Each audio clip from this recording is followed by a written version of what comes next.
Hey everybody, welcome to Written and Watched. This is the part two. This is the watched version. We watched When Nietzsche Wept, and I tell you what, Anthony, I hate that you made me watch this movie. This is one of the fun things. It's like Just the movie versus the film. I mean, sorry, yeah. the book versus the film quality. So just to tell anybody who's thinking about, oh, maybe I want to go watch the movie before I listen to this, don't. But here's one tip that I figured out about halfway through. I was suffering so much that I turned up the speed. And if you watch it at 1.5 speed or even 2x speed, the dream sequences are amazing. And it becomes slightly more bearable, but it is by no measure. There's no measure I can think of that would go, yes, this is a film that I would recommend to anybody ever. Well, and one of the crazy things about this is that the author, who we said is kind of a product of the 30s, raised in the 30s because that's when he was born. Maybe we didn't make that clear enough. He is a co-writer on this film. He is? So yes, he is. Irvin D. Yalom is a co-writer of the film. Oh my God, I totally missed that because I was so mad at Pinchas. Yeah, Pinchas Perry. Yeah. Yes, he's the director and the main credited author of the script and the producer. God, he's everything. But yeah, Irvin D. Yalom is also on IMDb credited as helping out with the script. Interesting. But if expletives are allowed, one thing you mentioned is that going through some YouTube comments would have been helpful. And just to give you an idea, at the man 4426. This shit is so hilariously bad. We also have at Yat OK Amy 2006. It's such a funny movie. Insert laugh emoji. I don't believe that a movie about Nietzsche should make me laugh like this. The tip. And the last one. Go. One last comment because it's just I love it. At person 4649 person. Thank you, whatever country person you are. What is that? That's got to be a bot or something, right? That's bizarre. I don't know. But a lot of the comments were in Arabic. I did end up picking a rewatch of this where the uploader is weird. Somewhere in the Arab world. So half the comments were in English, half were in Arabic. One was in Portuguese for some reason. Strange. I watched the version that was uploaded by Film Records, and so it had most of the comments were in English, and they devolve into just bizarre discussions sometimes, but the ones that I pulled out were at RO the Zero. Terrible, just terrible. It's so terrible that it sinks below being so terrible that it's great. It's so terrible that it's worse than terrible without being any closer to being less terrible. And then, I wonder what they thought. It's unclear. Somebody, I don't know why this comment's on here, but I love that it is. It's at .hxm. Unrelated to the movie. They had this trailer for the movie Sisu playing intercut with some audience reactions, and they cut his guy off 1 millisecond after he said, "It's a period piece, John Wick. Trailer music intensifies." The dude's opinion definitely went on for about another 30 seconds. They cut my boy off in the middle of his nerd rant. Nerd tears are streaming down my nerd cheeks. And then the first comment ever on this particular upload from 3 years ago is at George Bethos7890. And his comment is, "Oh, hell, no Nazis?" Well, technically there is, but I mean, obviously Nazis weren't around yet, so there's kind of the closest thing you could get to that one of the dream sequences. Oh my God. Enough. Yeah. Oh my God. Well, so my opening notes were that it's 57% on Rotten Tomatoes. It has Ben Cross, who was in some Star Trek stuff. It's got Armand Assante, who was in Judge Dredd with Sylvester Stallone. He's one of the bad guys. An Emmy Award-winning character actor. Yeah. Like Armand Assante has done some very good work in the past. He has. But, I was really surprised. And then Catherine Winnick, who's Lagertha from Vikings. Yeah. Yeah. And I was like, okay. And turned it on and I started it. And right out of the gate, man. It's so jarring out the gate. It just goes for it right away. No real setup. It's just like that black and white, like writing the note, and then even more jarring, it unblacks and whites, and she's just straight up talking to him, and it's like, yeah. So it opens with the Salome letter and then the meeting, and just right away, God, her accent's so bad. I think she's supposed to be Russian, but Yes. she does not do a good Russian accent. No. There was no expense on any vocal coaches for any of these guys. Ben Cross as Brewer is just so he's emoting the whole time. He's just going feelings, no feelings, feelings over here, no feelings again. It's so bad. I mean, there's so many places Oh, to start really with just dunking on this thing, but I think instead it might be a nice place to start with what's done well, and because that's going to be a lot more limited of okay. a discussion, and go from there. I do think that they had an interesting costume palette. They did some interesting things there, Oh, both with. I disagree, because I Oh think like yeah. the lab coat is super cheap. Oh, I didn't. I Like didn't the say it was Dr. Brewer's quality lab coat. costumes. I just Oh, said they okay. made good choices. Like, and to that, I think especially because it's Victorian, you have this rigidity, and so they give Salome some just brightly colored stuff and a crazy hat at one point. Berta Right, to has contrast her with yeah. everybody else. Berta has this green outfits most of the time. So they were trying to do stuff with color palette. It's one of the few Yeah. places it looked like they thought about and were intentional, right? And even to the point where Nietzsche, when he's talking to Brewer and first starts doing the talking here, has him take your coat off, take your stethoscope off, stop being a doctor, and that's like Yeah. done deliberately, which is nice. So there's a couple things in there where there's. I'm not giving him credit for good. I'm giving credit for thinking about it. I don't think. I think there was a lot of miscalculations, certainly, but there was some level of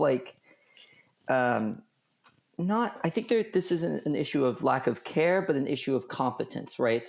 In this movie, Yeah. I think there's and I think there's attention to certain ideas, and they're trying to embody the spirit of the book, and so I don't think it's a disrespectful sort of thing. I don't think it's bad in the way that's dunking upon.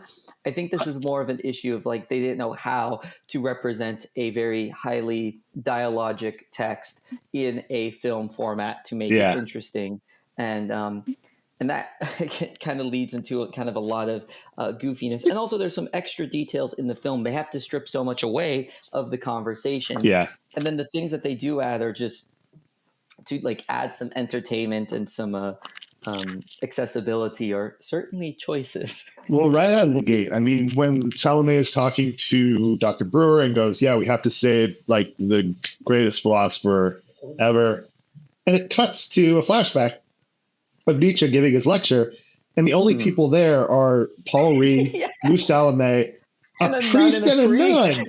Yeah, it's like a comedy thing. It's like a joke. It's haha, we put a priest and a nun in this Nietzsche lecture. Why is a priest and a nun going to the Nietzsche lecture? Why is there no students there? Why is nobody? It's comedic value. It's so bad. Well, in the classroom setup is also just very, again, cheaply done. But I think even before the cutscene, okay, the audio, the audio, so that the background noise of conversation seems almost obviously it seems almost like YouTube rip levels of background audio. Yeah. Like they pulled it from a sound library. Obviously, this was before YouTube's popularity, but clearly the background people talking were pulled from just accessible audio files.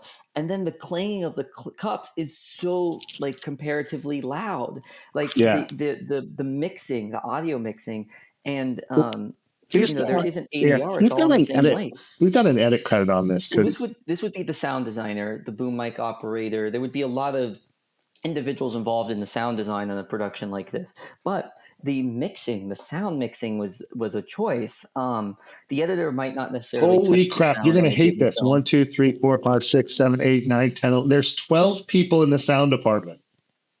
That's about right. I mean, numerically, that's about right, but it happens on a film like this because there are there are areas where the sound gets a lot better for sure, but this opening scene just really sets the tone of really bad audio design.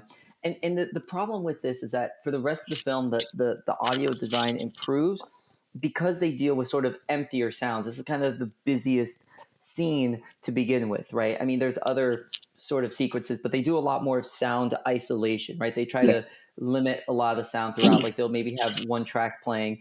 Like it's very rare that you have moments of people talking and there being music at the same time, right? A lot of modern films, especially big budget Hollywood films like a Blade Runner 2049, there's always a little bit of music interspersed in and Yeah. silence when necessary. But this is like there's very rare moments when music and dialogue are going to occur at the same time in this film.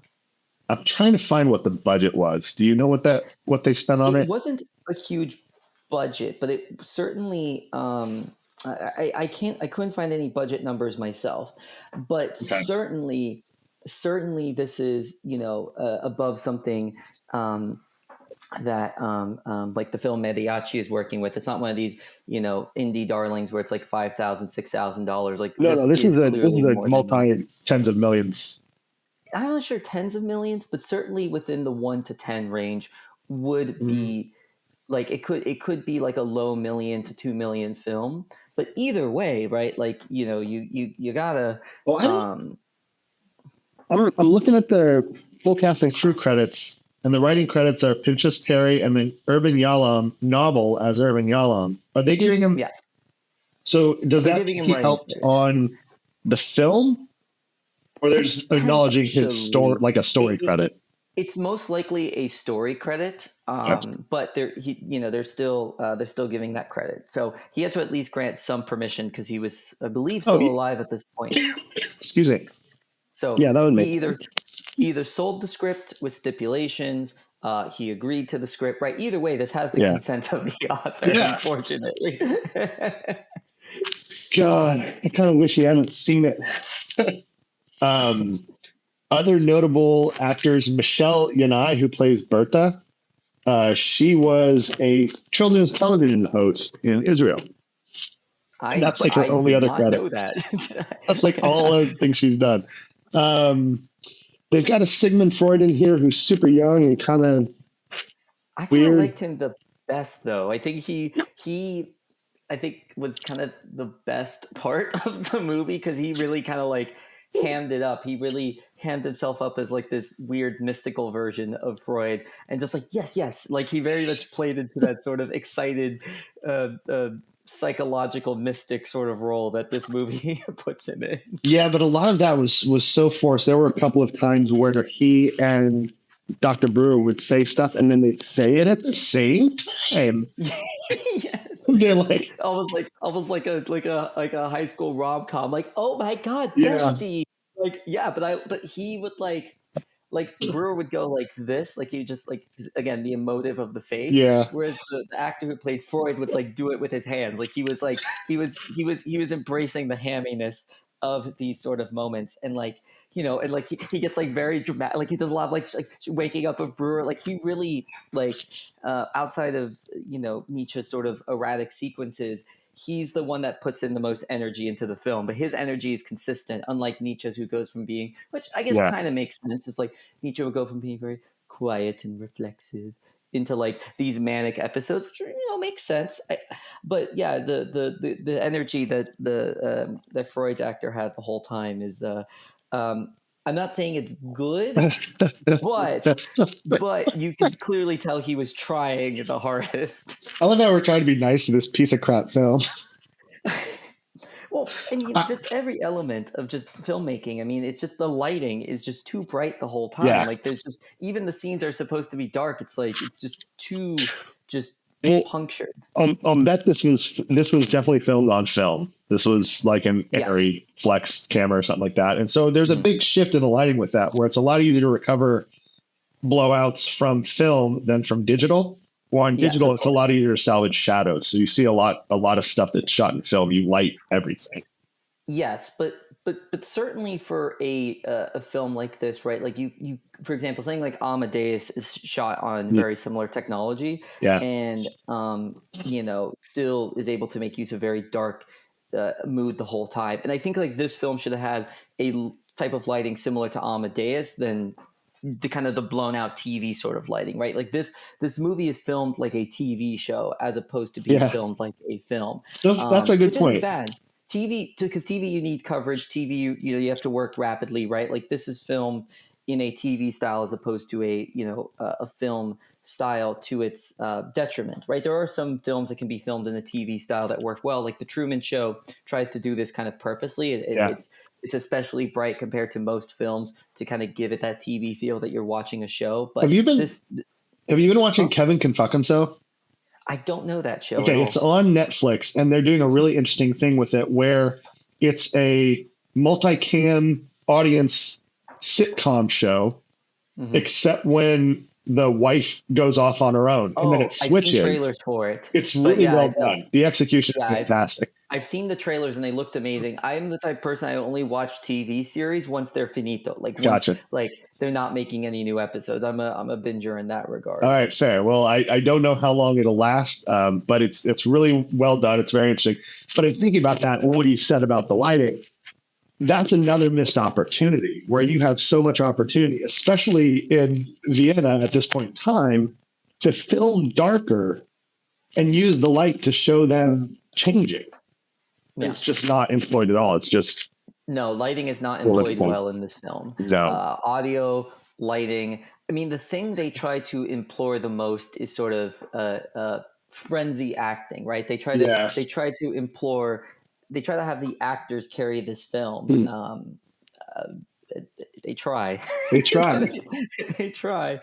Man, and Yeah. they freak out sometimes too. They do stuff where I don't think the actors understood the script or the direction, where it's very obvious, I think in the first dream sequence when it looks like he's trying to sexually assault Bertha. It doesn't look like a seduction or anything. And then there's No. a lineup, and you read on his face is that he's confused and terrified. And I don't think he's faking that. I think he doesn't know exactly what that scene is.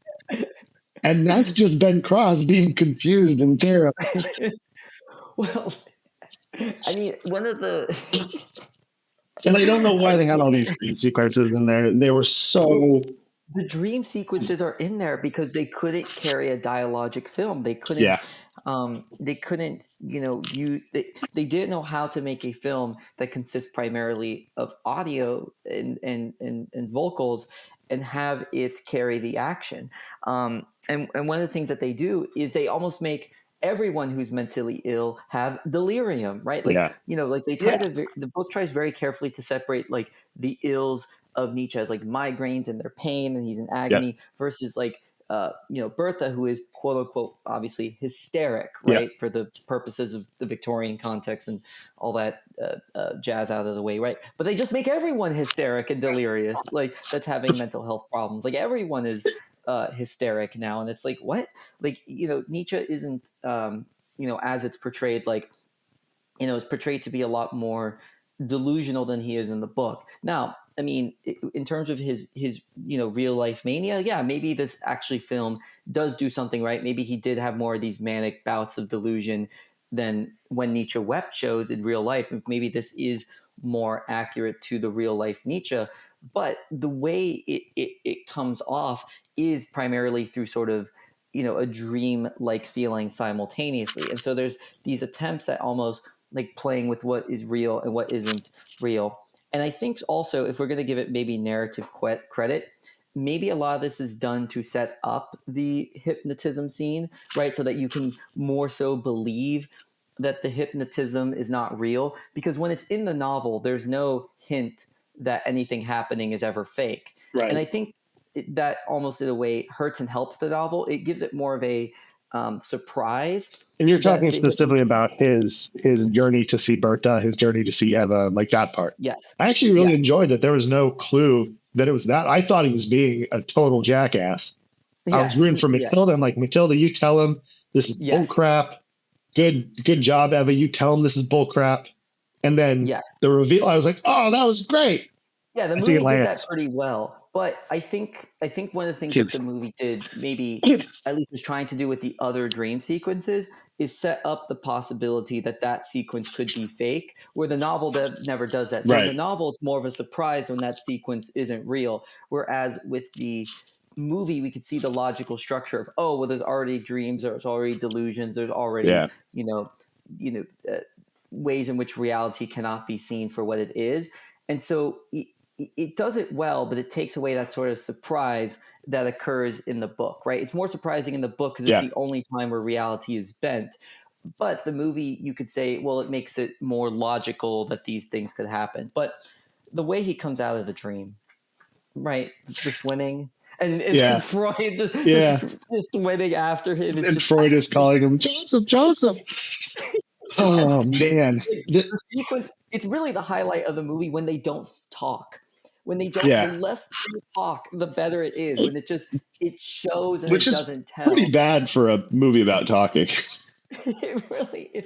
But I mean, so but that's what I'm saying. Like you don't have to when doing because I only have one film script published under my name. It's a short film script. But one of the things that I tried to do, and it was based upon Dangerous Days, a real life. It's a real life, not novel, but nonfiction book. Uh, about a particular set of murders in Miami, and it's a very complicated sort of historical event touching on 1980s Miami. When I did this fiction script based upon it, I try to, as much as possible, make a script in where dialogue is meant to set up personality, but doesn't necessarily, hint at what is directly going to happen to the best of my ability, right? Like the telling is not actually showing anything. And I think for a movie about the unconscious, they could have taken a lot more advantage about that, Yeah. where, you could have had the type of dialogues where that they're not actually reaching the cusp, of things. And it would have made a sequence such as, if instead of,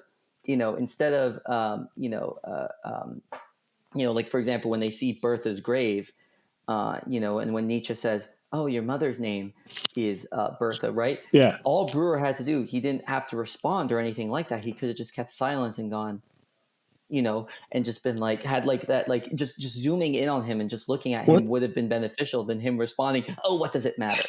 that would Like require like directing and acting that worked though. I know, but there's just I again, agree with you. books. There's tons of stuff to do in this. Like if you sit down and we start pulling this text apart, then like the original text, the book, it's all about symbolism. It's all about subconscious. It's all about the other things that aren't said. And so as you're peeling those layers back and trying to get at it, they did such a poor job of translating that to the screen in any way. Yeah, and I think right. This is the problem with adapting things, right? Like different mediums have different strengths. One of the things that for a really good book and novel pair, even though they not book and film pair, even though they were written separately from each other, are the various 2001s, right? And if you read the 2001 book, it has the advantage of being able to give more detail, but actually loses out on an interesting text as a result of that. And the film is superior for its sort of lack of direct hinting. And Yeah. so sometimes having that immense amount of detail can be beneficial. And this is where when Nietzsche Wept really succeeds in having sort of greater details, because you can kind of, you have a lot more to psychoanalyze. But with a film, adding, these sort of details can be, if you're not a careful filmmaker, you're just going to be giving too much away. Yeah, and I think that in this too, they have a lot of things where they go, well, it was in the book, let's try and shoehorn it in. Specifically, like Brewer's habit of hiding his patient's name to give them confidentiality. They call her Yes. Bertha all the way through, and then they refer to her once as Annie O Yes. for no reason. They don't Yes. clarify why they call her Annie O in that one moment when they're talking about it, just once. And then the other one is when he's trying to keep Friedrich Nietzsche's identity secret, but he's reading from the book at the table with his And it name has on the his cover. name on it. And then Matilda spills the beans, but I'm looking at him like, Siggy, look, it's on the book. I can see it from here. You can definitely see it sitting on the table, face up. His name is the biggest thing on the cover. Well, it's also not that. It's also some of the stuff they try to add in that's not in the book. For example, that sequence with the horse. Oh yeah, what the hell was that? So that's a reference to the Horse of Turin, right? And it's the supposed, and again, I'll get into this as quickly as I can, but the supposed sequence in which Nietzsche lost his mind and ended up being brain dead for 10 years, kind of after. This sequence of the Horse of Turin never happened in real life. This was towards, this is right before Nietzsche goes absolutely insane and virtually brain dead and in a vegetable state. And a lot of people in an Italian tabloid chalked it up to Nietzsche trying to save a horse that was being abused, and then his just mind broke down after that. And so that's what they were trying to hint to in this sequence. That sort of incident that also never happened. The Essential Salts does a really good job at gathering the evidence as to why this didn't happen, and I'm convinced that the Horse of Turin is not a real incident. That Nietzsche did not lose his mind, by trying to save a horse that was being abused. So that's something else the film tries to do. It tries to add things that are famous from Nietzsche's legacy that that Irvin did not. Irvin is really trying to focus on what actually happened in the time period. The Horse of Turin stuff is way down the line for Nietzsche, even if it did happen. It kind of makes sense that Nietzsche would put it in, because it's another thing that relies on you knowing more than you know just from the movie. Like the problem with a lot of the stuff that's in the film where they're nodding to like the Annio and the different names and hiding identity, it's unnecessary for the film. They took Eva as a character out completely. Eva, however you want to say it. She's gone completely. And they're pruning, though. It feels like they missed some bushes where they were pruning and they're taking stuff out. And then they go, oh, well, we'll leave this in. And anybody that read the book will know. And it's a special for them. Or but it just makes us awkward. Yeah. They're trying to appeal to Nietzsche fans at certain times in just in a way that's not appealing to Nietzsche fans. Like for example, the one of the things that also in terms of unnecessariness, I feel like it's the only time I could throw this in. Why was Nietzsche's father naked in that dream sequence? I wrote the same thing down. I have no idea. I don't know who you bury naked. You bury everybody in their best suit. Right. I mean, did the clothes deteriorate over time? Where is it? I have it here. I wrote down the same thing. It's like 120 something. I'm like, what the hell? What is this? What is this? Why is he naked? I don't understand. He's and why is he? What is the naked dad from the grave that comes out and steals children? That's like a new album from Chapel Rowan. New album from P. Diddy. Oh my God! Like that's what that is. Oh yeah. I mean, it's just, and it's one of these other things where it's like they try to throw in like shock, like with the when and I said obviously not a Nazi, but when Nietzsche's an Austro-Hungarian emperor. Yeah. That sequence. Yeah, I wrote it down because that's when I started watching it faster, and it was fantastic. I highly recommend going and watching just that bit at 2x speed, and then playing yappy sax in the background. Because he does. He comes in, he goes, "What are you doing?" "I'm trying to kill myself." "Carry on." He fails, and then Nietzsche shoots him. And at double speed, it's amazing. Only way to watch it. It's inappropriate comedy, to say the least. Like it's like the things that are the thing they put in his dreams. Don't make sense as dreams.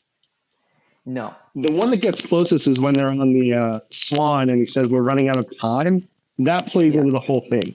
But I like Tchaikovsky. Why? Swan Lake. Because they're on a swan. It's like, what the? Well, speaking of music, okay, when they have, of course, when Nietzsche is going to, have a frenzy sequence, a frenzy sort of hypnosis. Of course, it's going to be Ride of the Valkyries. Yeah. God forbid there be any other Wagner song. It has to be the one Wagner, section of his opera that people know. God forbid Nietzsche, enjoy anything else from Wagner's quote unquote pagan days. Well, in that piece too, the thing that I was super confused by is one, they have Salome follow Breer to the nut house and try and find Nietzsche, and then she does. and he's in like this weird manic hallucinatory thing, which By is, himself in an empty yeah, room. The only time conducting. anything is dark. Yeah, yeah. And he's conducting, but he's not conducting like anybody conducts. Well, He's doing he was a this. he was a bad composer. So, like, I guess maybe it's part of the joke here that Nietzsche was notoriously known as a bad composer. Like, he would send his scores to friends, and they would just dog him for it. And so, yeah, you can find Nietzsche compositions. We actually still have some of them in his. So you can find pieces that Nietzsche put together. But yeah, he.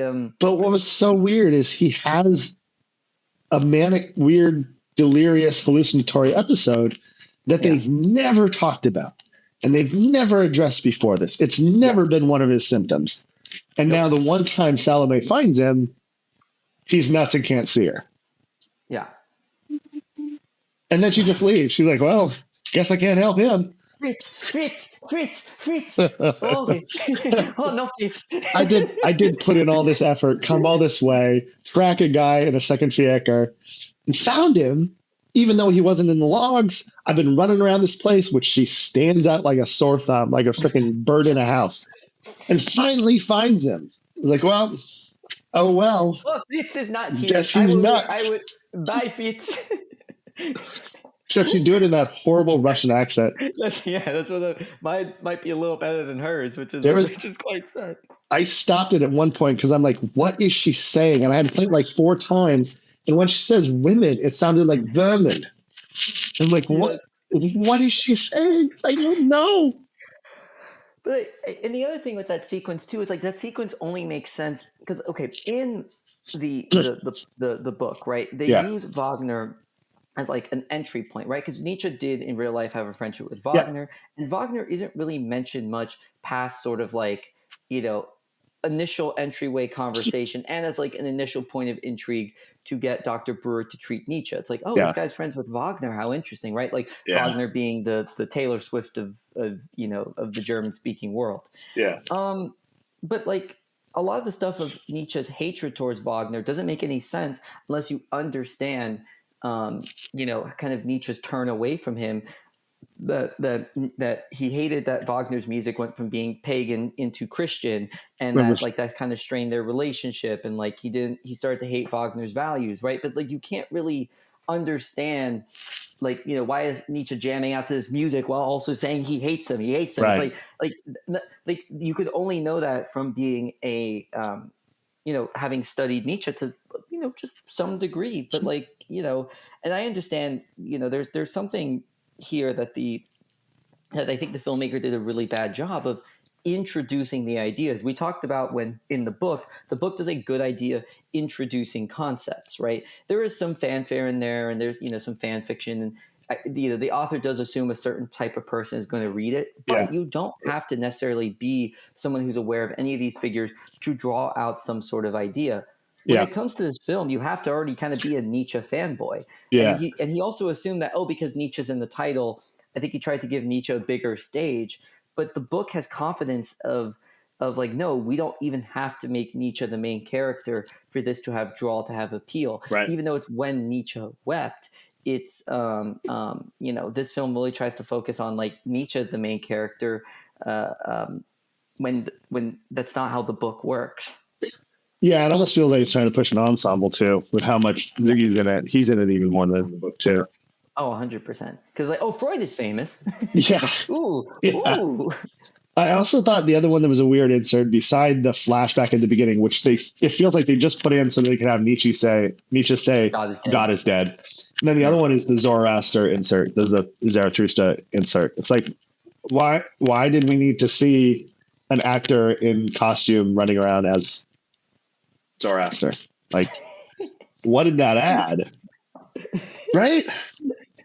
Well, I mean, one of the things they tried to do with like a lot of like sports biography type films will do this, where they'll have the text at the end. And says what they did afterwards. Yeah. And this film has one of those, and it's like, it's like we'll get to that. I have a lot to say about that actually. Okay, I'll let you. I do. So Zoroaster was a weird insert. The other thing, and I just did it too. It's Nietzsche. In the movie, they say Nietzsche all the time. Yes. Like all over the place. It's totally inconsistent. They say Nietzsche. Yeah, they're Swift. all over the place. I have this. I'm going to send it in the chat. It's a pronunciation guide to Nietzsche. I want you to listen to it real quick. I feel like this is what they gave them to listen to. Oh no. Oh no. I mean, I have this with with a lot of like East Asian philosophers. It's like Lao Tzu, Zhuangzi, and I don't even have the pronunciation purpose, but it's like Lao Tzu. It's like or Lao Tzu. It's like oh no, like I do sympathize with pronunciation and sympathy towards that. But again, as you said before, there's no vocal coach Hey, wait, here. did you click the link? You got to click the link. It didn't get it. It didn't come Oh, through. yeah, it's not here the chat. Here it is. I found it. Niatin Nche. Niatin Nche. Niatin Nche. I think that's what they gave him. Went, do what you will with this. He can do whatever you want him to do. There was no vocal coach. Like Oh man. Oh, you gotta include that in the edit. Yeah, I'll put it in. They just, it's so much stuff in here where they just didn't do anything. Earlier on too, he has that first tableau of him as a doctor. He's standing there. The patient is on the bed. His nurse is behind him and his assistant is over there. They don't move. They hold perfectly still in this tableau at the open. And he goes, yeah, it's hepatitis. The guy's like, well, how long do I have? And he goes, you should get your affairs in order, 3 to 6 months. And then he's riding around with Ziggy and he goes, I had to diagnose cancer of the liver today. I'm like, you did? Was that in addition to the hepatitis? Because all we saw was the hepatitis. Are you confused? Did you forget what happened? Is hepatitis, you think it's a cancer? Like, what's happening? Hey, I think that Pinchas thinks it's a cancer. I don't know where Pinchas is from, but a lot of this is filmed in Bulgaria. That's kind of the filming location. In regards to Pinchas, he has 3 films that he's done. None of them were received well, to say the least, and they all were kind of over gaps. So it could be one of those situations where he's a director for hire type situation, but it doesn't seem like that was the case for this film because he was so gun-ho about it. Yeah. Taking on so many roles in it. So I don't know. I have a theory about Pinchas Perry. He does not have a Wikipedia entry. Like if you look for him in Wikipedia, he doesn't exist there. I couldn't find any interviews with him. I couldn't find any photos of him. I couldn't find anything about the dude. I think that it might be like, are you familiar with the term Alan Smithy? Yes. So it's for the people listening, it's when a director doesn't want to be associated with the film. So they go, just don't put my name on it because technically I didn't direct it. It got lost in the edit. They changed the script. They fired me, hired somebody else. So say directed by Alan Smithy, and it's something Directors Guild allows you to do. I think that it's something like that where Pinchas Perry is just the dump for when you're trying to figure out, this is a garbage movie. I don't want my name on it. Well, I guess the 3 films are very different from each other because it's like, there doesn't seem to be a consistency in theme or a consistency in what's the subject matter or subject matter, style. Yeah, it's the Chicago 8, which is more. There's a lot of documentary interspersing. It's this one, When Nietzsche Wept. And it's The Prince, which is more of a kind of like a, more like a chess sort of thing. Got Billy D. Williams in it. It does have Billy D. Williams, but yeah, it's this stuff. But I'm not sure if it's that case because he's also been the writer on. He's a writer for these films, also, yes, but he's also the producer of other stuff. So I think he's just a guy with a good amount of money who just kind of throws his name in the hat and it may have fun with it, but it seems he just kind of gets a hold of whatever he can. It might be. It's very possible that he's a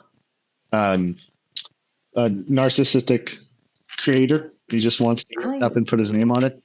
Or just maybe he just does it in that because there are people who are producers out of like return, right? Like they think, Sure. oh, okay, like if if I can get this money up front or this money up front, but then the directing part doesn't make any sense there. So Yeah. it's really hard to know if like how much stuff is for hire. Like he also could be a for hire person that also does producing, or because I don't know. I really it's really hard to say what anyone's motivations with a film are. But you would think, especially with a film like When Nietzsche Wept, which did pretty well as a novel, but it's not a go-to thing that you would think to adapt. It's not like it's not like yes, this is the So you would think that a movie like this being made would be a passion project. Like it was his favorite class in philosophy was on Nietzsche, and he's like, I really want to just focus on it.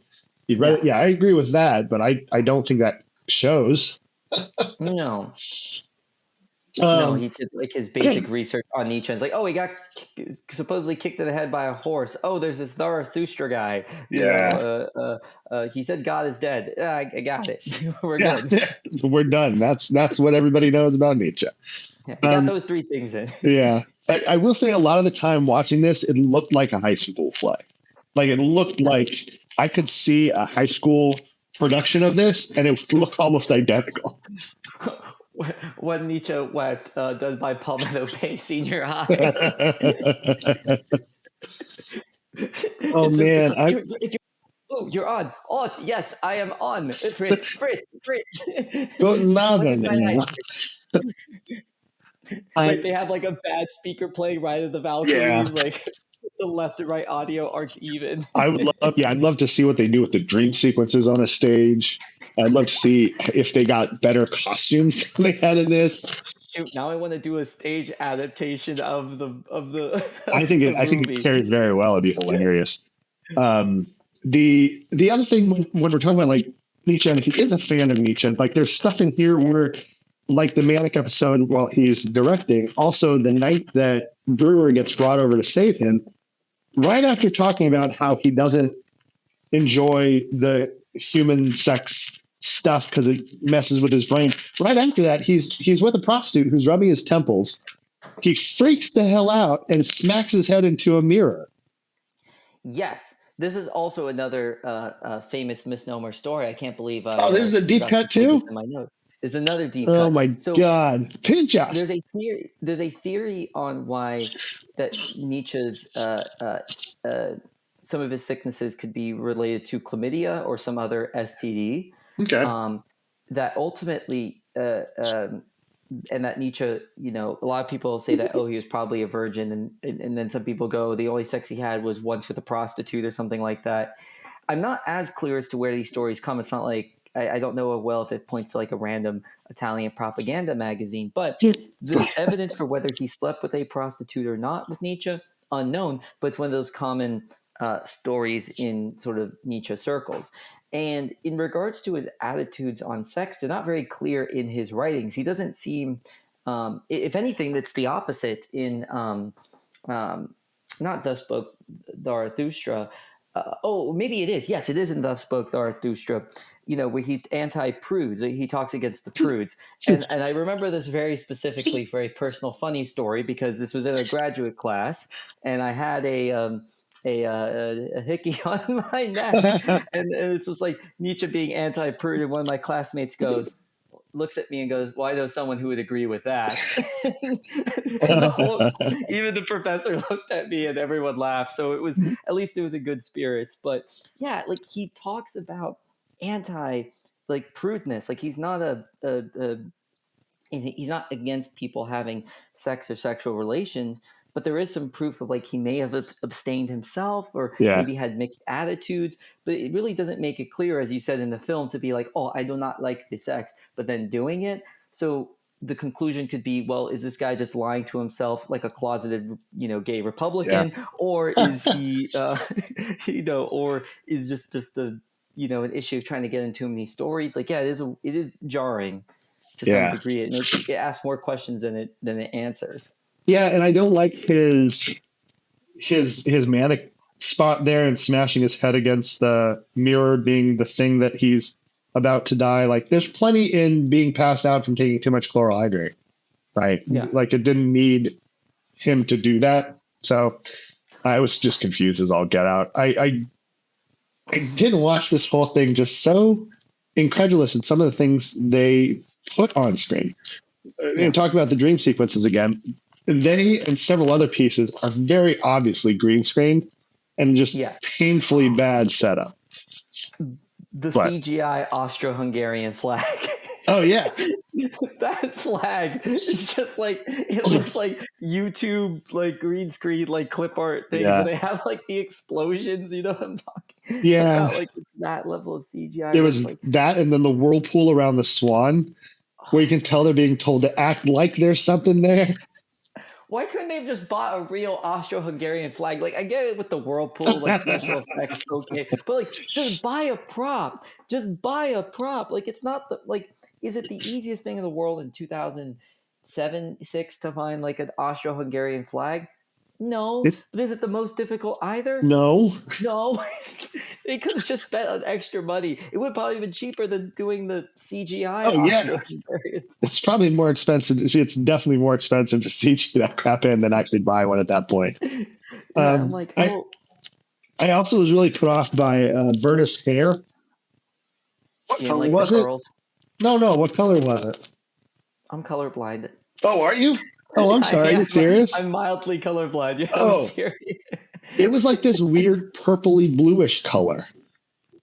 What? It's purple? Yeah, it's this bizarre color. I don't know what it's supposed to be. At all.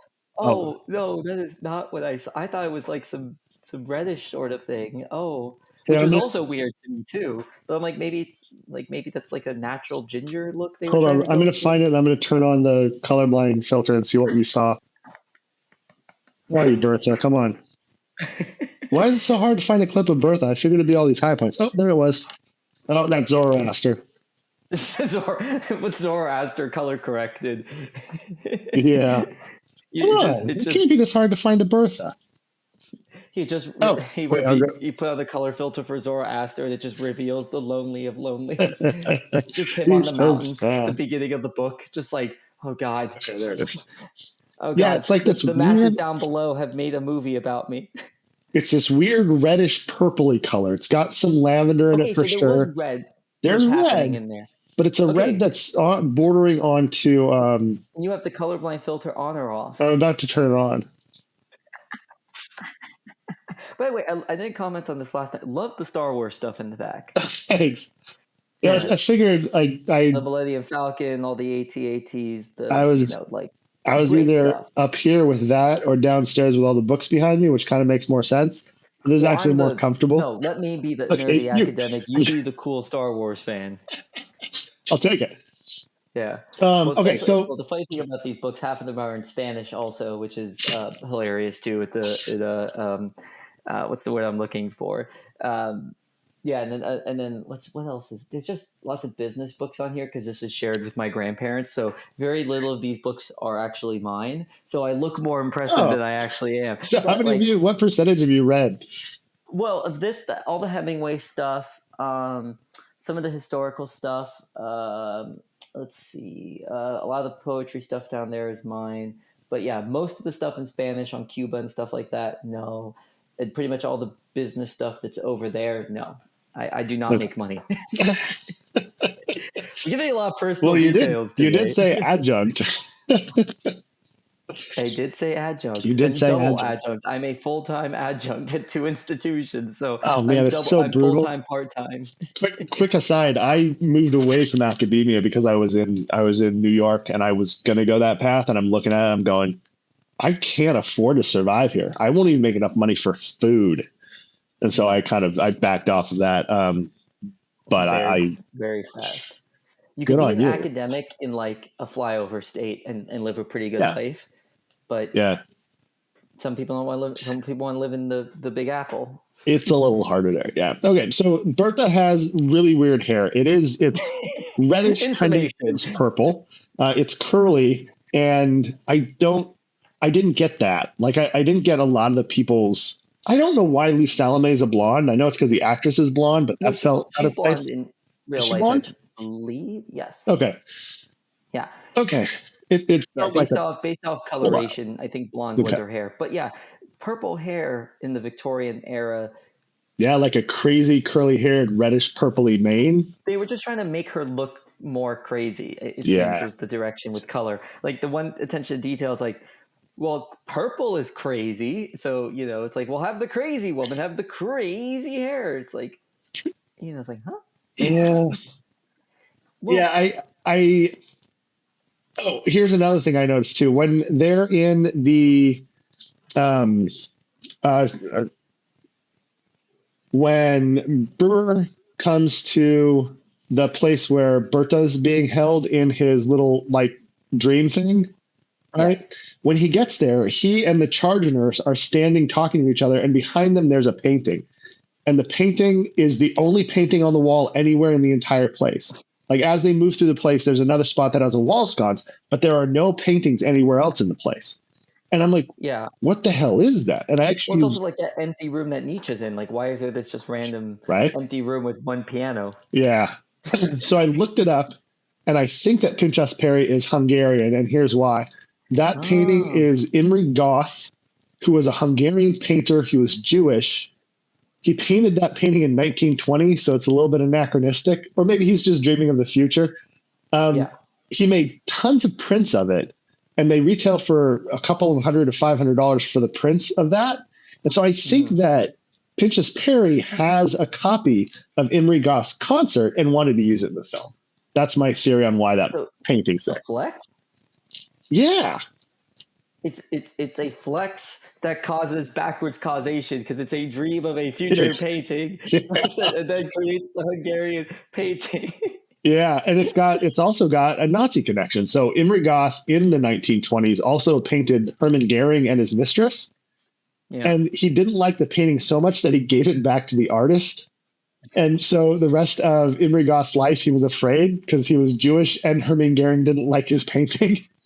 Yeah, that's fair. That's a to be fair, that's a reasonable fear. I will give credits to that. But yeah, there also seems to be some sort of attempts at making Nazi connections in this film, where this is very pre-Nazi, right? They try to equate Nietzsche to Nazism, which I mean isn't completely unfounded, even though like it's certainly an extrapolation from his work by the Nazis, to say the least. But not to get too far down that rabbit hole. Yeah, there's like weird connections. They all went to the Ubermensch idea. Like that was where they were landing. They were eugenicists about it, right?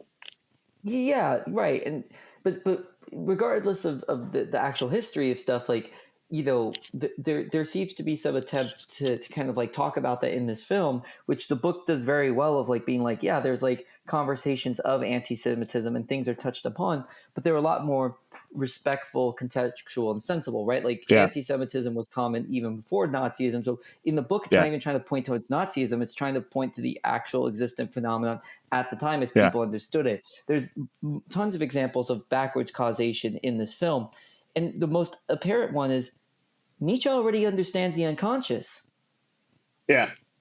Like Freud and Brewer are just having their twin bestie moments. Like, oh my God, the unconscious. That's another thing. Brewer also comes to believe in the unconscious really fast. Yeah. He doesn't need a lot of time of convincing like it is in the book, where it's like I don't know Sigmund. I don't know Sigmund. But in the book, it's like, yes, the unconscious, it's like, of course, like it's so obvious to Brewer. And then Nietzsche just already knows these things. He's just like some,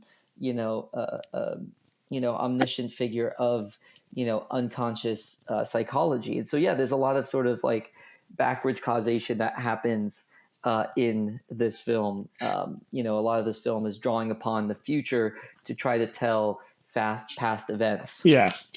Yeah, I think that's accurate. And it's so all over the place though that it's not like that pulled me out of it. And I was like, oh, you're doing more. But I was just like, okay, here's more garbage.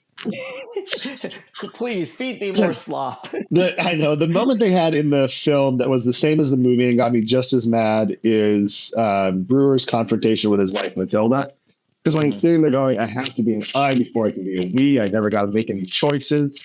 Yeah. She is standing on the other side of that as a Jewish woman who was handed from her parents to this guy. She's never had a chance to make any choices in her life. And he's standing in front of her being like, you wouldn't understand. I have to. I got so frustrated both in the book and in the movie watching that scene. I just wanted to, and then she gets to slap him in the movie though. Like, yeah. There's some solace there at least. Yeah. And they had the kids awake and the sun turns her away. Like, that was different. But the slap was great. I'm like, yeah, get him, Matilda. The movie could have just been that scene. Could it have just been a PSA on don't leave your wife? Like, we could have just made it like no context to who any of these people are, and that moment would be just as powerful. Honestly, it would be more powerful without the rest of the crap around it.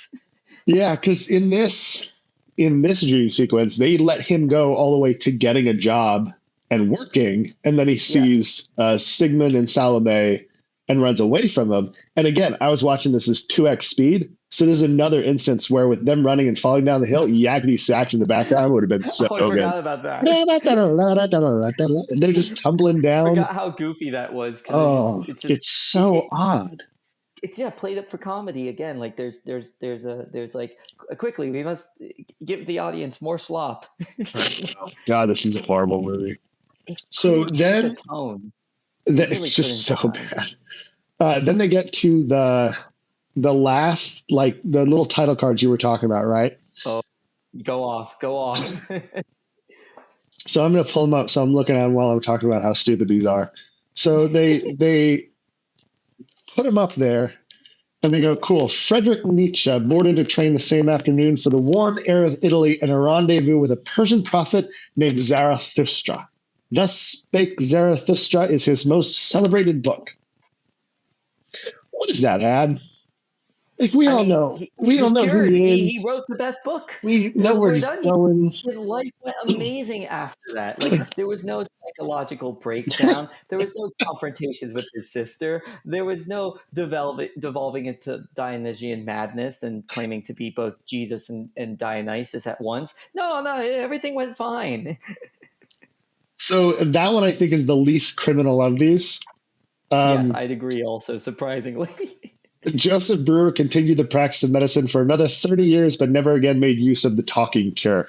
He kind of didn't do it here either. He was the subject of the talking cure, and then he and Freud, through the publication of the stuff around Berta, Freud goes off on it, and he picks it up from the hysterics book. And so the Brewer one is just like, well, what about like his family and all the things that he realized were important to him? Why wouldn't you put that as the family is resolution? Background scenery? They're props. It's a prop family. That's the one thing. Even though the movie gives more comeuppance to the family and gives them more personality, they are still a prop. You can't get fully outside the Overton window. You can only expand upon it. Come on. Well, I also thought it was so bizarre how much he changes after the little dream sequence. Like, they portray that so much that it reminded me of like A Christmas Carol or It's a Wonderful Life. Any of those where it's, you mean they did it all in one night? I just think of Bilbo returning to the Shire, like, that sort of energy. But the difference is that Bilbo has a lot more experience behind him, whereas like this seems very unearned in the same way like A Christmas Carol, where it's like, oh my god, that freaking rich asshole is being nice to everyone. Yay! All they had to do was say they were going to kill him. Oh, they turned him right around. He's literally Scrooge, but he's not a Scrooge. Brewer's nightmare is waiting tables. No, I want to be a doctor again. I don't want to serve pretentious asshole cafe. I want to be the pretentious asshole served cafe. Yeah. They give Lou Salome continued to collect the greatest minds of Europe, and under the tutelage of Sigmund Freud, she became a celebrated psychoanalyst.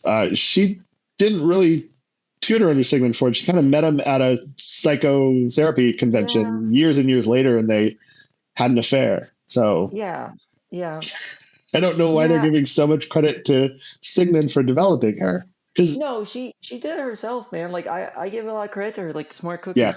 She's she's an interesting character. I think you could make a movie on Lou really easily because she has so much in her life on her. Yeah, where she's a woman, she's Russian, she's smart, and she's trying to deal with that with all of the crap that comes with in Germany at this time. Like that. Yeah. I'd watch that. Yeah, it's hard being demi-asexual, you know, with her, like, Yeah. 'cause she just wants to surround herself with smart people, and then the smart people just keep wanting to fuck her, and she's just like, she just wants to be smart and respected like them, but can't be respected like the smart people. Yeah, in the so same I way. think they did her dirty with this as a final card. Yeah, well, especially the bad accent already made her look Oh my like God. she did not come off intelligent in this movie. No, she seems kind of wheedling. Like she's not Good really. word. Yeah.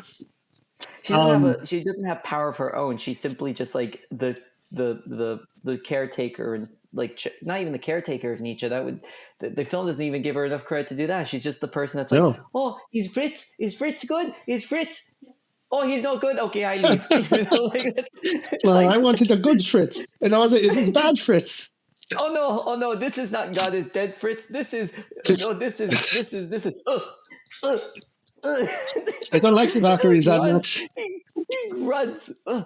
It's like a child playing with toys. It's like an accordion. Yeah. It's an accordion.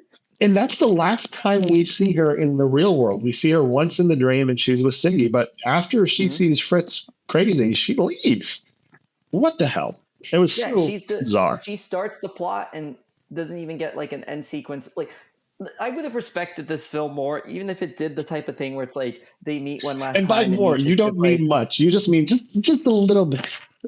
Yeah, just one sequence of her and Nietzsche, just like, you know, like Nietzsche grabs her hand and goes like, I was wrong. I was hard on you. Just some, like, even if it may not be accurate to the book, like, you know, Nietzsche, as accounted to, you know, seemed to be a pretty soft character in person.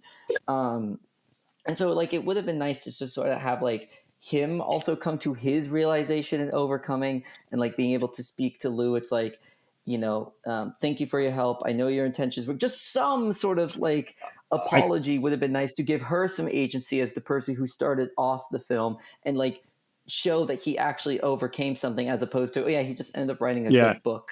Well, I think that the one that would have made more sense for Nietzsche to do towards Lucelme is what Brewer gets to do with Bertha. Like in the book, they never talk in his dream. In the movie, in his reconciliation dream, he is watching her, drops this cane, and she sees him, and he's like in terror. He's like in this weird, like sad girl. I feel like he's gonna run away with his hands like this.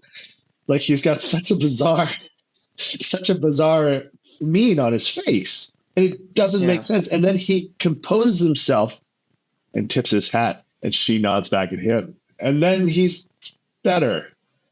Yeah, well, and that could have been Fritz nodding to Salome at some point and recognizing her work in helping him. That actually would have been better the way you say it than what I say it. But still, like it still also comes down to, I like the whole thing. Like it's almost like like the way Brewer looks at Bertha with the other doctor. It's almost like a jealous high schooler, like a summer camp, like a high school summer camp, and being like, Brad is with Melissa and not me. Like we kissed on the canoe last week. What a jerk. Right, it has that sort of energy. And if the film was going to be refocused on Nietzsche, again, maybe I would have done an adaptation where Brewer actually runs away, and then, you know, Nietzsche realizes for himself what he needs to do, and maybe gets I don't know. There's like one of the things I think, there's always this struggle with films versus their books. It's like, how loyal do you stay? And I think, you know, this one does neither. It tries to, it doesn't find that, because either the two ways to do it are like this. You either are completely disloyal and you use the book as a jumping off point towards interesting ideas of your own, or you stick really closely to it and you just try to visualize it. And this one does neither. It has this weird, you know, middle ground where it can't pick how closely it wants to stray, and as a result, just kind of ends up having no, you know, identity of its own, really. None.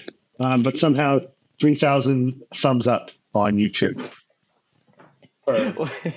How many total views does this have? This has, weird. It doesn't say how many this one has. Yeah, well, the thing is, ever since YouTube, I mean, they keep the like button, but you can't see it, so it's just this most useless dislike button ever invented. It's like, oh, thanks, like really, Yeah. really helping me know it's, because kids are getting bombarded. They can still see on their stats. If a kid uploads a YouTube, they can still look at their own video and go, oh man, people don't. It's just a personal protection of ego thing. Yeah. Okay, so the last card is for Bertha Poppin. Oh yes. I'm super bummed. I didn't know anything about her. Like she was super influential in social work and stuff. She went on to a career as a pioneering social worker. She was so distinguished to be posthumously honored by Germany in 1954 in a commemorative postage stamp. And then I pulled her Wikipedia up. Dude, she had tons of stuff working with like feminist causes. She was working in vote mobilization. Like, holy shit, she got better. Both the book and I didn't mention this in the book because it was forgotten up to this point, but yeah, when I first watched the movie, I did that same sort of thing where it's like she was essentially the founder of social work, and I was dating someone at the time who was a social worker, so I'm like, oh, and they were like, yeah, this person is, like they're like the social work queen, like the OG sort of like social work queen, and but in both the movie once again doesn't show any signs of intelligence, just signs of, oh, she crazy. And this is something the book does. Also, the book uses her as a prop, as an object to tell the story of, other people that are more famed. And in the book, she's never actually there. So all of our understanding of her is on reporting from Brewer, reporting from people who have been around her. So that's Brewer makes her an object. Correct. Yes. And that's a very movie, objects her fully, like even when it had the opportunity absolutely not, which it does at the end. So that was interesting. So that's the movie, guys. Don't watch it. Is there anything we're missing? Is there anything else we can say to dissuade people from engaging with this piece of stuff? I mean I would put it like this in terms of dissuading, right? Instead of, spending your time, watching this film, I'd say just read one of the Untimely Meditations. Reading, Nietzsche on the use and abuse of history is just a much better use of one's time than watching this film, or watching the Lou Salome film, or or looking up. Oh my God, I'm forgetting her last name. But Berta, yes, thank you.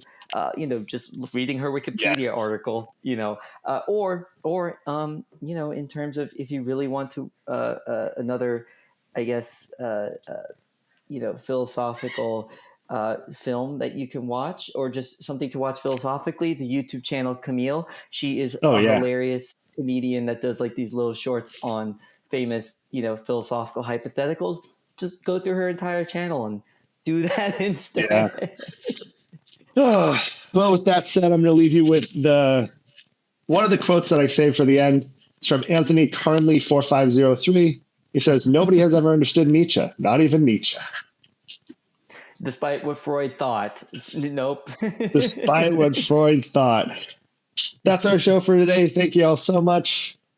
Bye. Adios.